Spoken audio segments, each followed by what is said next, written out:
Bienvenidos. Mi nombre es Verónica Espinosa y soy parte del equipo Solución Eficaz. El día de hoy hablaremos acerca del procedimiento conciliatorio y la redacción del acta de conciliación. Para iniciar con este tema, debemos hacernos la siguiente pregunta. ¿Es obligatorio ir a una conciliación antes de iniciar un proceso judicial? ¿Qué opinan ustedes? Pues bien, el artículo 6 de la Ley de Conciliación nos dice que solamente en los procedimientos civiles son obligatorias las conciliaciones previos a un proceso judicial. Es decir, los temas de desalojo, obligación de dar suma de dinero, indemnización, entre los más comunes, están obligados a ir primero a un centro de conciliación antes de iniciar nuestra demanda. Pero los casos familiares como alimentos, tenencia o visitas pueden interponer la demanda de forma directa, ¿sí? Para iniciar con el procedimiento de conciliación, debemos saber que existen dos instituciones encargadas de realizar.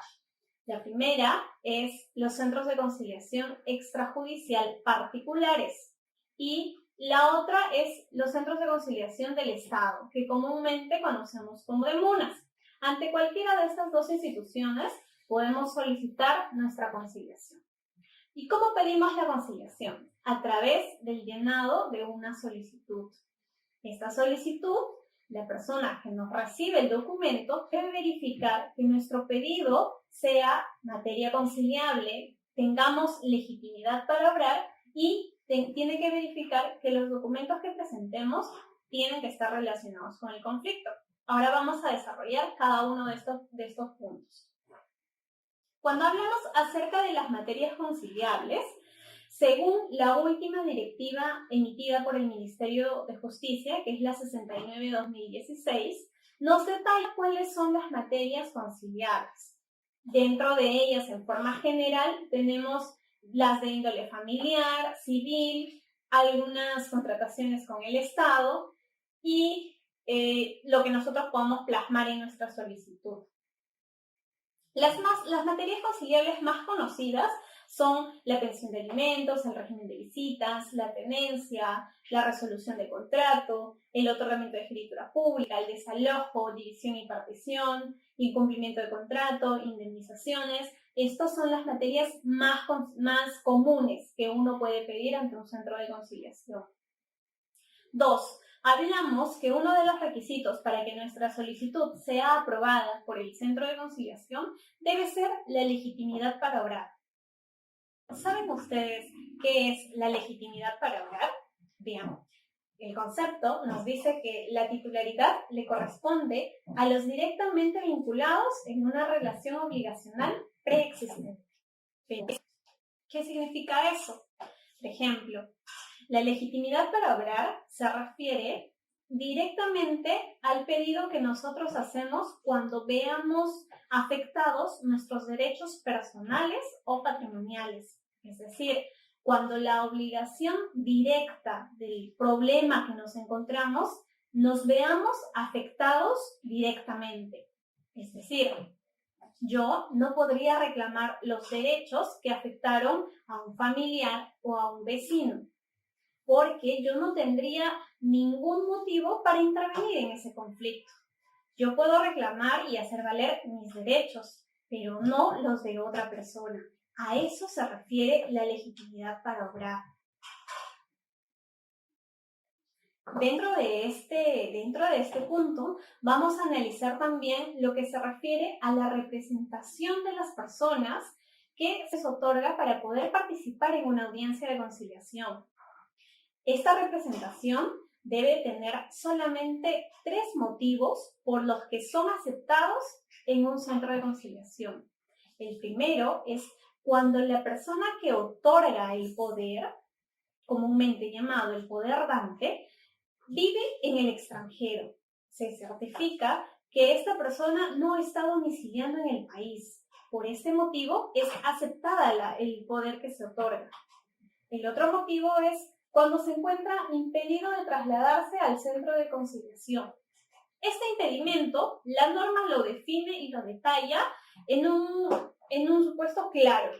Este impedimento solamente debe estar acreditado por un certificado médico emitido por una institución estatal.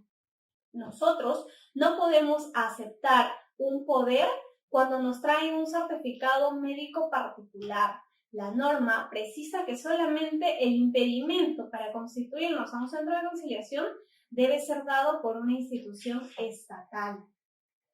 Y el tercer supuesto para delegar los poderes es cuando una de las partes sea conformada por más de 5 personas. Por el tema de la cantidad de personas, normalmente esto pasa en los procesos de división y partición. Cuando son 10 personas que quieren solicitar una conciliación y los 10 no pueden asistir, pues eligen a una sola persona para que los pueda representar.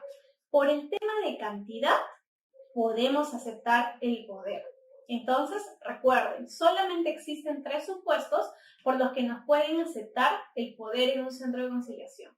Cuando el poderrante vive fuera del país, cuando existe acreditado con un certificado médico estatal la imposibilidad de acudir a un centro de conciliación y cuando son más de 5 personas. ¿Sí?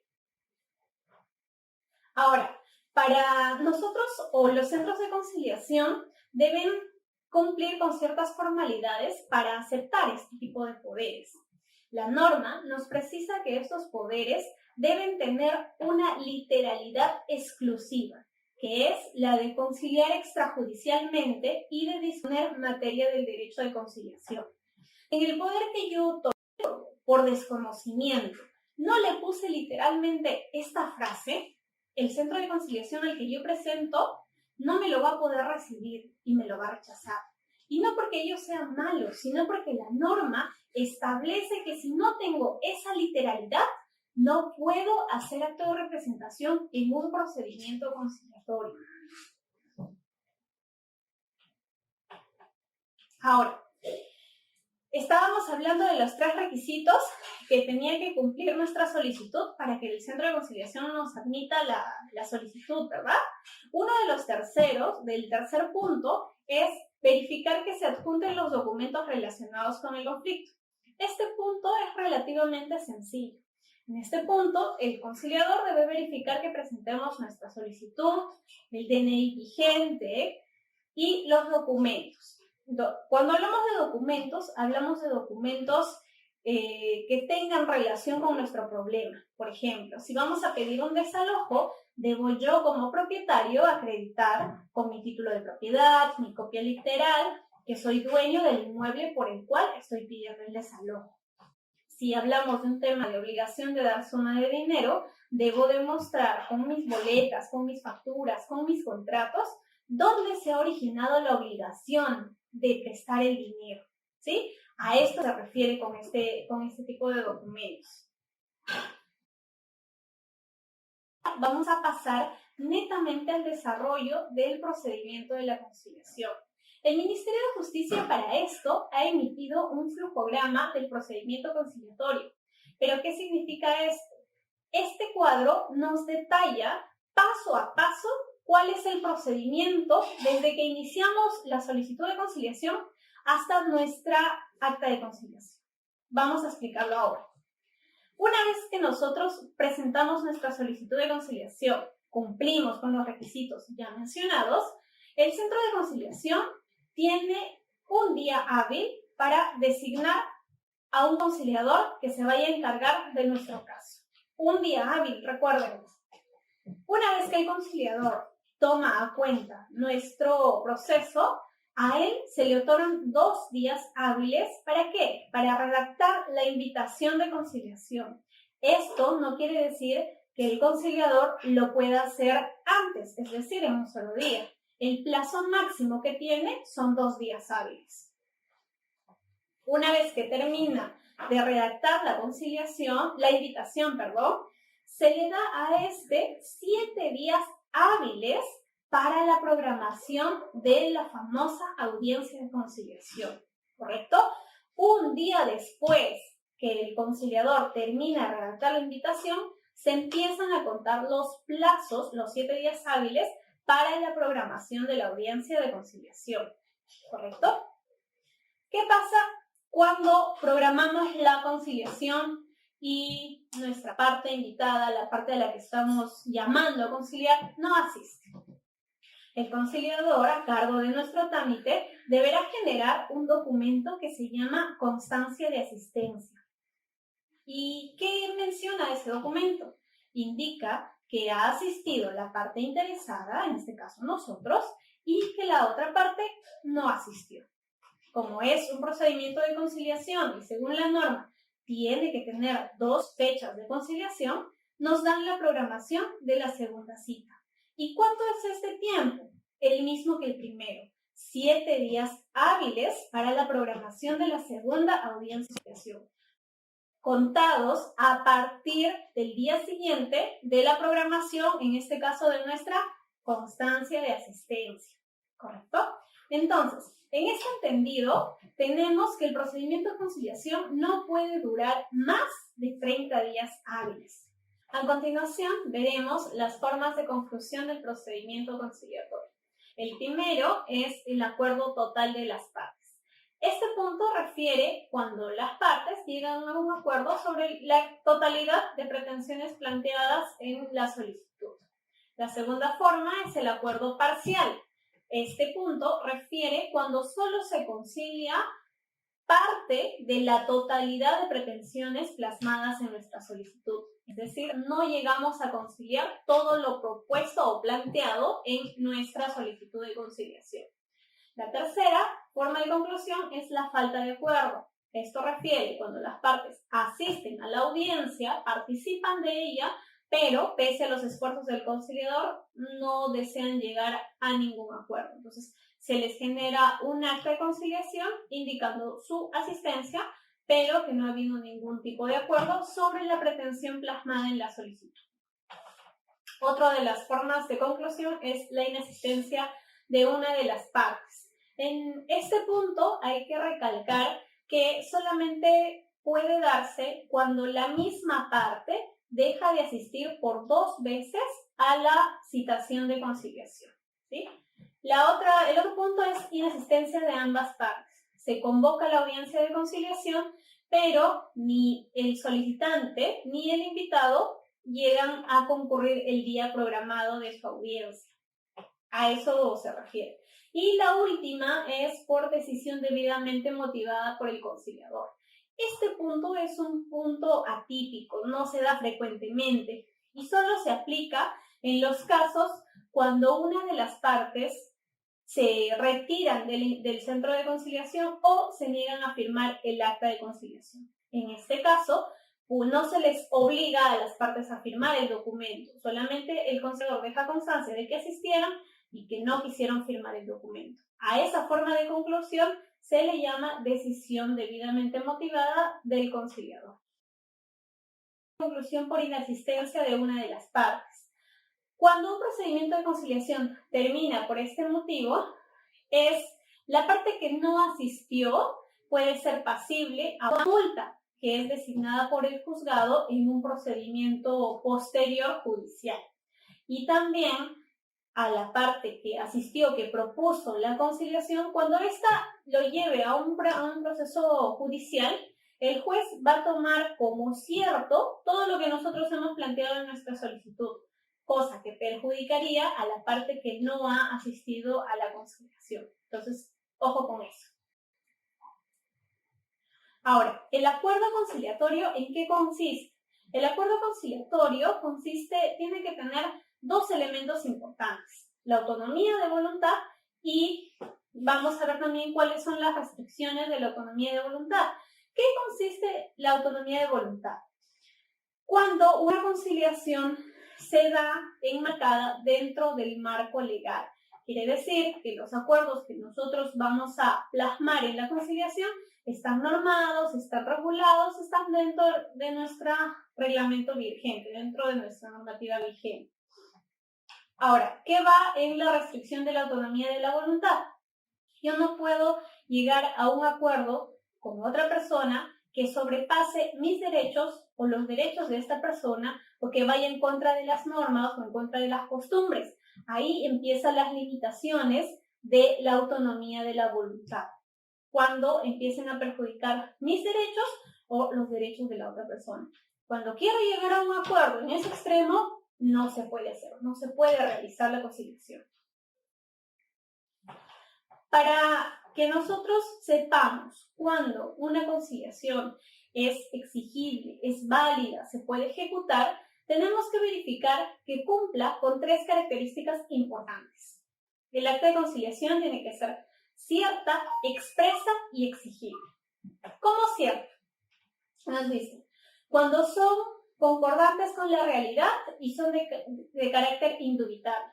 ¿Qué quiere decir? Que lo que yo voy a plasmar en mi documento de conciliación tiene que ser claro, tiene que ser preciso, tiene que estar detallado, tiene que estar ubicado en el tiempo y en la realidad, tiene que ser algo concreto. Expresas porque cuando constan por escrito en el acta de conciliación, si yo estoy acordando acerca de un pago de dinero, tengo que detallar en mi acta de conciliación qué fecha lo voy a pagar, cuánto es el monto que me van a pagar, de qué forma me van a pagar. Esos detalles tengo que expresarlos de forma clara y literal en el acta de conciliación. Y exigibles, cuando las partes señalan el momento a partir del cual una de ellas puede solicitarle a la otra el cumplimiento. A partir de cuándo yo voy a empezar a cobrar ese dinero. A partir del otro mes, a partir del otro año, yo me pongo de acuerdo con la otra persona y lo plasmamos en el acta de conciliación. Recuerden estas 3 características para que su acta de conciliación sea válida. ¿Cómo nosotros identificamos un acta de conciliación que esté correctamente redactada? Para eso, nosotros como conciliadores o como partes de un proceso conciliatorio, debemos hacernos las 3 preguntas. Si nuestra acta de conciliación responde a todas las preguntas, quiere decir que estamos yendo por un buen acuerdo conciliatorio.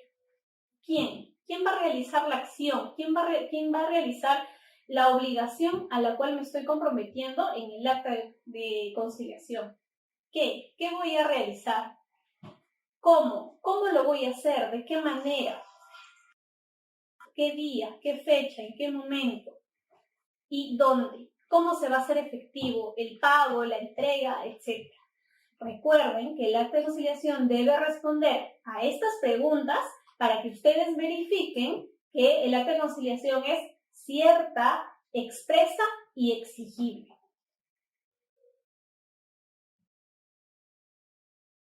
La conciliación debe cumplir ciertas formalidades para que no pueda ser anulada o para que no busquen la nulidad de esta mediante un proceso judicial.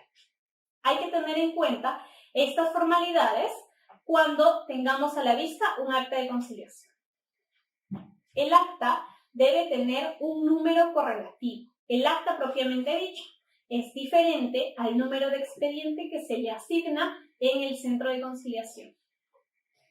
El acta debe contener lugar y fecha en la que se firma, en que se desarrolla. Si yo voy a un centro de conciliación ubicado en el Cercado de Lima, en mi acta de conciliación debe indicarme la dirección, el distrito donde yo estoy asistiendo a firmar mi acta de conciliación.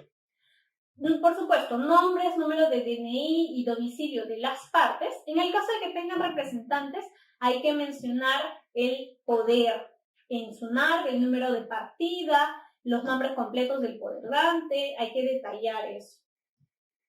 Y si va a participar un testigo a ruego, también su número de DNI y su nombre completo. Por supuesto, van los nombres y apellidos y número de DNI del conciliador y su número de registro. En el registro existen 2 registros que actualmente contamos los conciliadores. El conciliador extrajudicial acreditado en asuntos básicos y el de familia. Son registros diferentes. El registro del básico te da la facultad para que tú puedas conciliar los temas civiles y el registro de familia te faculta a conciliar los temas familiares. Tengan en cuenta ese detalle. Otra de las formalidades del acta es los hechos expuestos. Los hechos expuestos es una breve narración que encontramos en la solicitud de cómo sucedieron cómo se dio origen a este conflicto.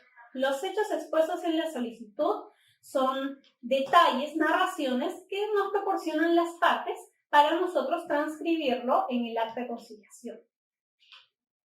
El acuerdo conciliatorio debe estar plasmado, como ya lo habíamos indicado, de forma detallada en el acta. Debemos ser claros al momento de redactar nuestra acta, teniendo en cuenta lo anteriormente mencionado. Al final, verificamos que nuestra acta de conciliación tenga la firma del conciliador, la firma de las partes, en el caso de que sea necesario, la firma y huella del abogado, del centro de conciliación, ojo, el abogado que verifica la legalidad de los acuerdos del acta de conciliación. Ustedes pueden asistir a una audiencia de conciliación sin la obligación de ir con un profesional del derecho, con un abogado. Ustedes pueden ir solos o con una persona de su confianza. El abogado tiene la finalidad de aconsejarlos, asesorarlos como sus clientes, pero no tiene la facultad de intervenir en el acuerdo conciliatorio ni de firmar el acta de conciliación. El acta solamente lo firman las partes, el conciliador, el abogado del centro, cada uno con su huella digital. ¿Sí? Bien. Ahora, ¿qué pasa si una de las partes que asistió a la conciliación no puede firmar o es analfabeta o tiene algún problema físico en la mano? ¿Qué pasa en esos casos? En estos casos, puede participar una tercera persona en calidad de testigo a ruego de esta persona que tiene ese impedimento de firmar el acta de conciliación. Lo único que hace el conciliador es describir sus nombres y apellidos completos en el acta, indicar cuál es el motivo por el que está participando y firmar el acta. El testigo a ruego da conformidad de que la persona a la cual está asesorando, ayudando, está conforme con los acuerdos finalmente llegados en el acta de conciliación. Se le lee el acta de conciliación, se le pregunta si está de acuerdo y lo firma. ¿Sí? Bueno, chicos, eso sería todo. Espero que esta información les haya sido de ayuda. Cualquier duda o consulta, no duden en contactarse con nosotros. Gracias.